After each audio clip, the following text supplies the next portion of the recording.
अस्सलाम वालेकुम। तो आज से हमने पैरेलल एंड डिस्ट्रीब्यूटेड कंप्यूटिंग के सब्जेक्ट को शुरू करना है। तो जिस तरह हमने पिछले वीडियो में बताया था कि पैरेलल एंड डिस्ट्रीब्यूटेड कंप्यूटिंग होती क्या है और उसमें हम क्या पढ़ेंगे क्या नहीं। तो इसी तरह इस लेक्चर में भी हम थोड़ा उसको कवर करेंगे कि इसकी प्रीरिक्विजिट क्या है और इसकी एक ओवरव्यू देखेंगे इस कोर्स की। तो सबसे पहले I am Mansoor sir, student of computer science at Government Post Graduate College, Saudi. And now we will learn about the parallel and distributed computing. So, what is the prerequisite for this course? So, system. If you have learned about system programming or operating system, so you can connect with this course. Yeah, and और ये course आपके लिए easy होगा. And for the reference materials, you can if you want to study the books, so you can buy the books or can read by ebook. So the course content, first of all, I have to change the highlighter from the it should be correct. Yes, this is right. So course content of the parallel and distributed computing. So सबसे पहले हम इस course की parallel and distributed computing की जो overview है उसको हम देखेंगे कि इसमें हम क्या पढ़ेंगे क्या नहीं। सही। तो asynchronous and synchronous computation, communication, concurrency control and fault tolerance, और इसी तरह GPU architecture and programming, multi threading programming, parallel algos and architecture and scalability performance studies, और ये सब कुछ इंशाल्लाह हम कवर करेंगे। सही। तो सबसे पहले now what is parallel computing. Okay, so traditionally software has been written for serial computation. Okay, सब पहले सॉफ्टवेयर जो होते थे वो सीरियल कंप्यूटेशन के लिए होते थे। सही। और सीरियल कंप्यूटेशन का मतलब ये है कि इसमें to be run on a single computer having a single central processing unit, मतलब इसमें एक टास्क था या प्रॉब्लम था वो एक सिंगल सीपीयू पर रन होता था। सही। और वो सिंगल टास्क होता था। सही। जिस तरह मैंने बताया, problem is broken into a discrete series of instructions, मतलब एक प्रॉब्लम था वो एक इस तरह सीरीज ऑफ इंस्ट्रक्शंस में पहले ब्रोक होता था होकर था मतलब टुकड़ों में तब्दील होता था और फिर उसकी कंप्यूटेशन होती थी। And instructions are executed. Okay, so इसके बाद वो एग्जीक्यूट होती थी और ओनली वन इंस्ट्रक्शन में execute at any moment and time. सही। इसका मतलब ये है कि ये एक प्रॉब्लम है और इसको टुकड़ों में तब्दील किया। सही। पी ऑफ एन जिसको नाम दिया। सही। और ये इंस्ट्रक्शंस अब बारी बारी आती हैं और सीपीयू में जाकर प्रोसेस होती है। सही। आप मिसाल के तौर पर एक बड़ा प्रॉब्लम है, उसको छोटे छोटे हिस्सों में तब्दील किया और फिर ये छोटे छोटे हिस्से सीपीयू को या जो टास्क है जो भी है उसके लिए मतलब प्रोसेस होते थे फिर। ठीक। तो ये तो था सीरियल प्रॉब्लम और serial computation. Now, what is parallel computing? So, parallel computing is a form of computation in which many calculations are carried out simultaneously. मतलब इसमें ओके इसमें एक कैलकुलेशन मिसाल के तौर पर इंस्ट्रक्ट हुआ करता था और एग्जीक्यूट हुआ करता था, लेकिन इसमें बहुत many instructions are carried out simultaneously. जिस तरह मिसाल के तौर पर ये कैसे ये प्रॉब्लम है, इसको टुकड़े में तब्दील किया। सही। मिसाल के तौर पर एक बड़ा प्रॉब्लम है, उसको टुकड़ों में तब्दील किया और ये 4 सीपीयू है। सही। जो कि मल्टी कोर सीपीयू इंशाल्लाह हम पढ़ेंगे इसको कि उसमें जो टास्क था जो सब डिवाइस था वो प्रॉपर्ली सीपीयू में गया और वो मतलब एग्जीक्यूट हुआ। सही। तो इस तरह सिमिल्टेनियसली वो एग्जीक्यूट होता था। And this it is and this it is the simultaneous use of multiple compute resources to solve a computation problem। मतलब ये एक प्रॉब्लम है और ये एक रिसोर्स है, कंप्यूट रिसोर्स है। तो ये प्रॉब्लम इंस्ट्रक्शंस मतलब ब्रोक हुआ करता था और उसको देन सीपीयू एग्जीक्यूट करता है। Simple. to be run using multiple CPUs, जिस तरह हमने देखा कि ये multiple CPUs है, सही. And now the problem is broke into discrete parts that can be solved concurrently. और एक प्रॉब्लम डिस्क्रीट पार्ट्स में मतलब टुकड़ों में, ओके, उसके उसके टुकड़े हुए, ये इसके टुकड़े हुए, इसके टुकड़े, और फिर ओके कंकरेंटली सॉल्व हुए, सही. मतलब कंकरेंटली ये गए सीपीयू के पास और जो सॉल्यूशन था, जो इंस्ट्रक्शन मतलब एग्जीक्यूशन था वो हुआ करता था. Each part is further broken down to a series of instruction, सही. तो जिस तरह आप देख सकते हैं कि उसको फिर मतलब फर्दरली ब्रोक हुआ, सही. Instructions from each part execute simultaneously on different CPUs. Okay, तो ये अ, जो टास्क था, सही, ये सिमुल्टेनियसली मतलब एक ही वक्त में आता था और फिर साल हुआ करता था, सही. तो इसी तरह ये जो पैराडाइम है वो मुख्तलिफ है इस पैराडाइम से, सही. जिस तरह हम इसमें देख सकते हैं कि ये एक प्रॉब्लम है, एक इंस्ट्रक्शंस और एक सीपीयू, सही. इसमें मतलब मल्टी इंस्ट्रक्शंस और मल्टीपल सीपीयूज, सही, और सिमुल्टेनियसली काम करता था. तो इससे अब हमें अंदाजा होगा कि why use parallel computing के हमने parallel computing इस्तेमाल क्यों करें. तो main reason are save time और मनी, मतलब टाइम को बचत करता है. अगर हम इसको देखें तो इसको ये टाइम को बचत करता है, सही. मिसाल के तौर पर ये प्रॉब्लम है और ये प्रॉब्लम है, तो सबसे पहले मतलब कौन सा प्रॉब्लम सबसे पहले एग्जीक्यूट होगा. मतलब सबसे पहले का मतलब है कि कौन सा प्रॉब्लम लेस टाइम लेगा, थोड़ा टाइम लेगा. तो ये इसको देके और इनको देखे, सही. तो ऑफ कोर्स ये जो प्रॉब्लम है ये मतलब थोड़ा वक्त लेगा, इसलिए हम लेते हैं, सही, कंसीडर करते हैं. ऐसा लार्ज प्रॉब्लम, सही, large problems provide concurrency. Concurrency का मतलब ये है कि मतलब एक वक्त में मतलब बहुत सारे इंस्ट्रक्शंस एक ही टाइम साइमल्टेनियसली काम कर सकते हैं, सही. तो ये कंकरेंसी है. एंड मल्टीपल एग्जीक्यूशन यूनिट्स, सही. जिस तरह यूनिट्स जो है मल्टीपल यूनिट्स है एग्जीक्यूशन की, सही. तो ये 1 2 3, तो ये मल्टीपल हुई. And pipeline instruction and multi core. Multi core का मतलब ये है कि ये सही, मल्टी कोर का मतलब ये है कि इसमें जो सीपीयूज है वो बहुत सारे होते हैं, सही. So that's why this is multi core. Okay, multi core, ये मल्टी कोर जो क्या कहते हैं, जो प्रॉपर्टी है कैरेक्टर है इसमें होता है, सही. And pipeline instructions. Pipeline instructions का मतलब अगर आपने ऑपरेटिंग सिस्टम पढ़ा हो तो उसमें पाइपलाइन होता है कि सबसे पहले प्रॉब्लम फेच होता है, फिर डिकोड होता है, फिर एग्जीक्यूट होता है, सही. तो इसमें भी ऐसा ही होता है. And now distributed computing. So distributed computing, we define a distributed system as one in which hardware, software components located in networks like computers communicate in coordinate directions only by passing messages. तो इसका मतलब ये है कि okay, okay, तो इसका मतलब ये है कि अ, इसमें जो हार्डवेयर, वो सिस्टम जिसमें हार्डवेयर और सॉफ्टवेयर कंपोनेंट्स एक नेटवर्क कंप्यूटर्स नेटवर्क मतलब लेयर पर होते हैं, या एक बिल्कुल नेटवर्क कंप्यूटर को होते हैं, और उसके साथ कम्युनिकेट करना, कोऑर्डिनेट करना मैसेज के थ्रू होता है. मिसाल के तौर पर ये एक कंपोनेंट है, या ये एक सॉफ्टवेयर है, या हार्डवेयर है, सही. और आप एक यूजर हो, सही. तो मिसाल के तौर पर आप इस हार्डवेयर से या इस सॉफ्टवेयर से मतलब कुछ बात करना चाहते हो, कुछ लेना चाहते हो, या कुछ कंट्रीब्यूट करना चाहते हो, तो ये आप मैसेज के ज़रिए से करेंगे, ठीक? और मतलब ये इस तरह है, रियल टाइम एग्ज़ाम्पल ये है कि मिसाल के तौर पर आप इस वीडियो को देख रहे हो, सही, इस वक़्त, तो ये भी आप इंटरनेट के थ्रू देख रहे हो, सही?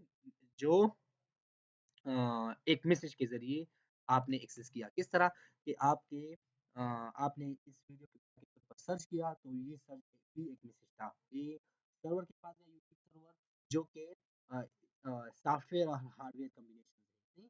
तो ये भी एक कंपोनेंट्स है और डिस्ट्रीब्यूटेड सिस्टम है। मिसाल के तौर पर ये एक ऐसे जगह पर रखे गए हैं जो कि इंटरनेट के ज़रिए से एक्सेस होते हैं।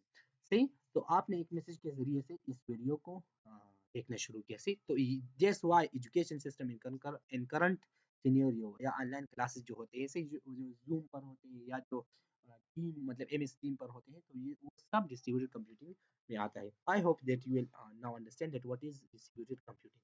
तो दिस इज डिस्ट्रीब्यूटेड कंप्यूटिंग से कि एक ही रिसोर्स मल्टीपल टाइम, मिसाल के तौर पर ये वीडियो आप देख रहे हो, आपके दूसरा दोस्त है, तीसरा, सही, चौथा, and similarly fifth one and sixth one. So that's how it's work. And main components are computers, users and collaborations. सही। तो जिस तरह मैंने बताया कि ये कंप्यूटर है, कंप्यूटर्स, यूजर्स एंड कोलेबोरेशन, सही, जो I hope that you will understand this. And now what are the characteristics of distributed system? So scalability, okay, and heterogeneity, multi, okay, multi middleware or multiware software. So okay, so these are some characteristics, but we will understand this uh, separately. So scalability is the property of a system to handle a growing amount of work by adding resources to the system. Simple इसका मतलब ये है कि ये एक system की खसूसियत है जिसमें ये हैंडल करते हैं, मतलब जो वर्क या जो काम ग्रो कर रहा होता है, किस चीज की वजह किस तरह, मतलब दूसरे रिसोर्सेज उस के साथ अटैच करके या हैंड ऐड करके, मिसाल के तौर पर, सही, मिसाल के तौर पर ये एक सिस्टम है, सही, और इस पर काम बढ़ा, मिसाल के तौर पर उस पर जो लोड आया, सही, तो ये अपनी जो रिसोर्सेज है उसको बढ़ाते हैं, सही। तो ये स्केलेबिलिटी है, and we will understand this इंशाल्लाह in detail. And now what is scalable? So of course a system is described as scalable if it will remain effective when there is a significant increase in the number of resources and the number of users. तो scalable का मतलब ही यही है कि अगर आपके user, मिसाल के तौर पर ये सिस्टम है और आपके यूजर आए, तो ये आप हैंडल करते हैं, ये यूजर, मिसाल के तौर पर ये यूजर है, सही, तो ये यूजर आप हैंडल करते हैं सारे, और अगर हैंडल नहीं हुआ तो आप अपनी रिसोर्सेज बढ़ाते हैं, सही। तो ये डिस्ट्रीब्यूटेड सिस्टम का मतलब एक प्रॉपर्टी है कि ये स्केलेबिलिटी प्रोवाइड करती है, सही। End of course you will now understand that why Facebook servers are increased, why Facebook, YouTube, and X, similarly, all the platforms uh, servers are on the different places in the world. See, so that's why they are scalable. And yeah, so this is Facebook keeps on growing. इसका मतलब ये है कि अगर Facebook के user increase हुए, सही, तो जो कि हर साल होते हैं, और तो उसकी परफॉर्मेंस पर कोई इफेक्ट नहीं आता, क्यों? क्योंकि वो स्केलेबल है, वो अपने जो रिसोर्सेज है वो बढ़ाते हैं, सही। सो दैट्स व्हाई मतलब Facebook can not crash or slow down, see. And now heterogeneity. So heterogeneity refers to the ability for the system to operate on a wide different hardware and software components. इसका मतलब ये है कि heterogeneity का मतलब वो खसूसियत या वो काबिलियत या वो एबिलिटी जो कि सिस्टम की होती है, जो कि मुख्तलिफ हार्डवेयर या सॉफ्टवेयर पर मतलब ऑपरेट कर सकते हैं। मिसाल के तौर पर मुख्तलिफ सॉफ्टवेयर कौन या हार्डवेयर कौन हो सकते हैं, मिसाल के तौर पर नोकिया और सैमसंग और मिसाल और इसी तरह आईफोन, ये सब की जो आर्किटेक्चर है, सही, वो मुख्तलिफ है एक दूसरे से। और अगर हम नटशेल में देखें तो आईफोन और एंड्रॉयड की जो ऑपरेटिंग सिस्टम है या जो सॉफ्टवेयर कंपोनेंट्स है वो मुख्तलिफ है, लेकिन फिर भी अ, जो यू वीडियो या जो सिस्टम या जो ऑनलाइन क्लास आप आईफोन पे पर लेते हो वो आप एंड्रॉयड पर ले सकते हो, सही। तो इसलिए ये एक हेट्रोजिनिटी, ये एक साफ हेट्रोजिनिटी है, मतलब ऐसा नहीं है कि जो काम आईफोन पर हो सकता है वो एंड्रॉयड पर नहीं हो सकता, नहीं। हेट्रोजिनिटी में जो काम आईफोन पर हो सकता है, जो कि एक मुख्तलिफ हार्डवेयर सॉफ्टवेयर का है, तो वो काम एंड्रॉयड पर भी हो सकता है, सही। तो इसलिए इसी तरह network, computer hardware, operating system, तो नेटवर्क अगर हम देखें तो मुख्तलिफ नेटवर्क्स आते रहते हैं, और वो ये सिस्टम नेटवर्क्स पर मतलब इन्हिसार नहीं करता। ये इंटर मतलब independent of networks, independent of computer hardware, independent of operating systems, similarly of programming language. See, so that's how, and this is the greatest and one of the best uh, characteristics of distributed system. And now, what does transparency mean? So it means that any form of distributed system should hide its distributed nature from its users, appearing and functioning as a normal centralized system. तो transparency का मतलब यही है कि distributed जो system है वो अपने डिस्ट्रीब्यूटेड नेचर को छुपाती है अपने यूजर से, सही। क्यों? क्योंकि मिसाल के तौर पर ये वीडियो आप इंडिया के जो सर्वर है वो उस पर भी हो सकता है, पाकिस्तान के भी यूट्यूब जो सर्वर्स है, सही। मिसाल सिमिलरली एक दूसरा मुल्क ले ले, जैसा यूएसए, सही। तो यूएसए के जो सर्वर्स पे है तो उस पर भी, तो अगर आप ये इंडिया से देखते हैं तो ये जो सर्वर है ये हाइड होगा, और आपको ये सर्वर भी हाइड होगा, और ये सर्वर भी आपको पता नहीं होगा कि ये जो वीडियो मैं देख रहा हूँ ये वो कौन से सर्वर से आती है, सही। so that's how they are transparent, it मतलब it looks like they मतलब कि ये एक सिस्टम है, सही। लेकिन ये एक नहीं होता, और ये एक सिस्टम का मतलब है कि ये सेंट्रलाइज सिस्टम, लेकिन ये एक नहीं होता, ये मुख्तलिफ सर्वर पर पड़े होते हैं। तो जो सर्वर अवेलेबल हो और आपको मतलब आपके नेटवर्क से नज़दीक हो, तो वो आपको मतलब जो रिसोर्स है या जो काम है वो आपको प्रोवाइड करता है। तो how it's and that's how same is that's why distributed systems hide its distributed nature from user appearing in function is okay appearing, or it function as a normal centralized system. See, and similarly, middleware or middleware software. Middleware is a software which lies between operating system and distributed application. Middleware software provides various types of abstraction. Middleware is used to provide basic requirements for our requirement services. तो इसका मतलब यही है कि distributed system ये एक middleware है, middleware, सही।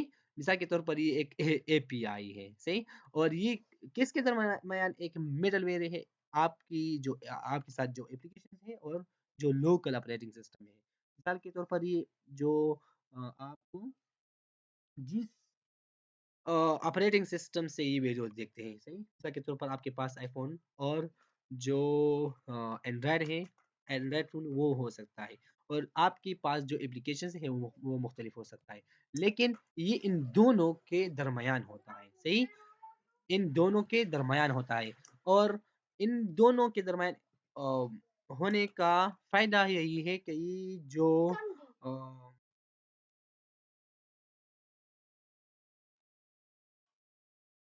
ओके, सो मतलब ये एक ऐसी फंक्शनैलिटी प्रोवाइड करती है एज अ मिडलवेयर, जो कि आपको पता नहीं चलता कि आपका इंडिपेंडेंसी है आपकी सॉफ्टवेयर और आपकी हार्डवेयर का किस चीज़ के साथ, जो डिस्ट्रीब्यूटेड सिस्टम है उसके साथ।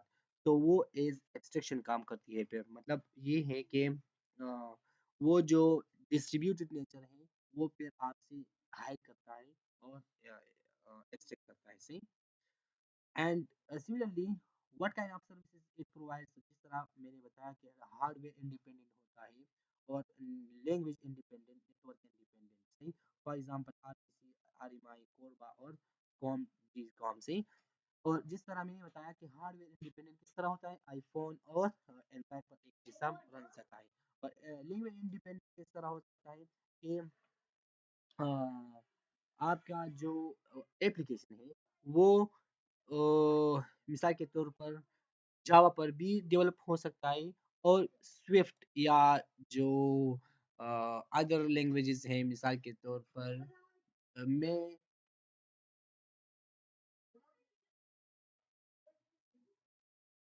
रिएक्ट जेएस पर भी जो वो जो एप्लीकेशन है वो बिल्ड हो सकता है या नहीं, लेकिन वो इस चीज़ पर इंडिपेंडेंट है। अगर आप किसी भी लैंग्वेज में वो एप्लीकेशन डिपेंड करें तो वो आपको मतलब चलाएगा, सी। और same is network independency. So that's how these are the characteristics of distributed system, and I hope that you will understand that what is distributed system and what are its characteristics, and you will now know the components of the distributed system, and similarly why we should use distributed computing system, and you will now differentiate that what is parallel computing and what is serial computing. Okay? So thank you so much, and I hope that you have enjoyed this uh, lecture, and if you have any questions so you can ask me in the comment section. Thank you.